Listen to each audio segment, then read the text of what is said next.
ഇപ്പം ഞാൻ വന്നിരിക്കുന്നത് കുറച്ച് വചനങ്ങളൊക്കെയാണിത്.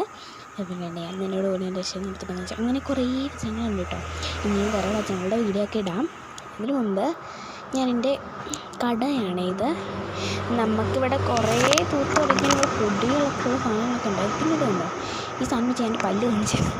എൻ്റെ പല്ലടപ്പിക്കാൻ വേണ്ടിയായിരുന്നു ഞങ്ങൾ ശരിക്കും കടയിൽ വന്നത്. കടയിൽ വന്നിട്ട് നേരെ ഞങ്ങൾ സഞ്ജോയിൽ പോയി പല്ലടപ്പിച്ചതിന് ശേഷം ഞങ്ങൾ തിരിച്ച് വന്നു. അത് കഴിഞ്ഞപ്പോഴത്തേക്കും പിന്നെ കടയിലേക്കായിരുന്നു കേട്ടോ വന്നത്. വീട്ടിൽ പോകാൻ തന്നെ തിരിച്ചത്. പക്ഷെ കടയിൽ വന്നിട്ട്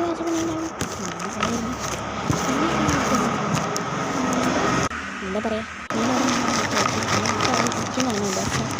അവിടെ വീട്ടിൽ എടുത്തതിന് ശേഷം പിന്നെ ഞാൻ പറയും കേൾപ്പിക്കുന്നുണ്ട്. ഞാൻ ഈ ഡ്രസ്സിന് എൻ്റെ മുകളിൽ ചാച്ച അതുകൊണ്ട് എൻ്റെ അച്ഛൻ്റെ തന്നെ ഇഷ്ടപ്പെടില്ല.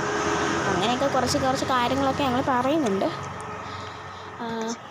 പിന്നെ ഇപ്പം എന്താ പറയുക, ഇതിപ്പം നമ്മുടെ കടയിൽ വന്ന സാധനങ്ങളൊക്കെ വാങ്ങിക്കുന്ന പലവർക്കും വീഡിയോ കാണുന്നുണ്ട് എന്ന് വിശ്വസിക്കുന്നു എന്ന് എനിക്ക് പറയാൻ പറ്റുള്ളൂ. പിന്നെ ഇപ്പം എന്താ, എൻ്റെ വീഡിയോ ഒന്ന് സപ്പോർട്ട് ചെയ്യണം എന്ന് ഞാൻ കരുതുന്നു. വെറും ഒരു ലൈക്ക് ഉണ്ടായിരുന്നു, സബ്സ്ക്രൈബ് ഉണ്ടായിരുന്നു എനിക്ക്. അപ്പം 33 സബ്സ്ക്രൈബേഴ്സായി. അത് നിങ്ങളുടെ സപ്പോർട്ടോട് കൂടി തന്നെയാണ്. ഞാൻ ചെയ്യുന്ന വീഡിയോസ് ആരും കാണുന്നില്ലെങ്കിലും ഏകദേശം 101 കണക്കിന് ആൾക്കാർ, 101 ഒരു ലക്ഷക്കണക്കിന് ആൾക്കാർ ഈ ലോകത്തുണ്ടല്ലോ. അപ്പോൾ അത്രയും പേര് നമ്മുടെ വീഡിയോസൊക്കെ കാണുമെന്ന് ഞാൻ വിചാരിക്കുന്നു. മാത്രമല്ല സപ്പോർട്ട് ചെയ്യാനും കുറേ പേരുണ്ട്. 2-3 പേരെങ്കിലും എനിക്ക് കാണാതിരിക്കുമല്ലോ. അങ്ങനെ ഇപ്പം എനിക്ക് 33 സബ്സ്ക്രൈബേഴ്സ് ആയിട്ടുണ്ട്.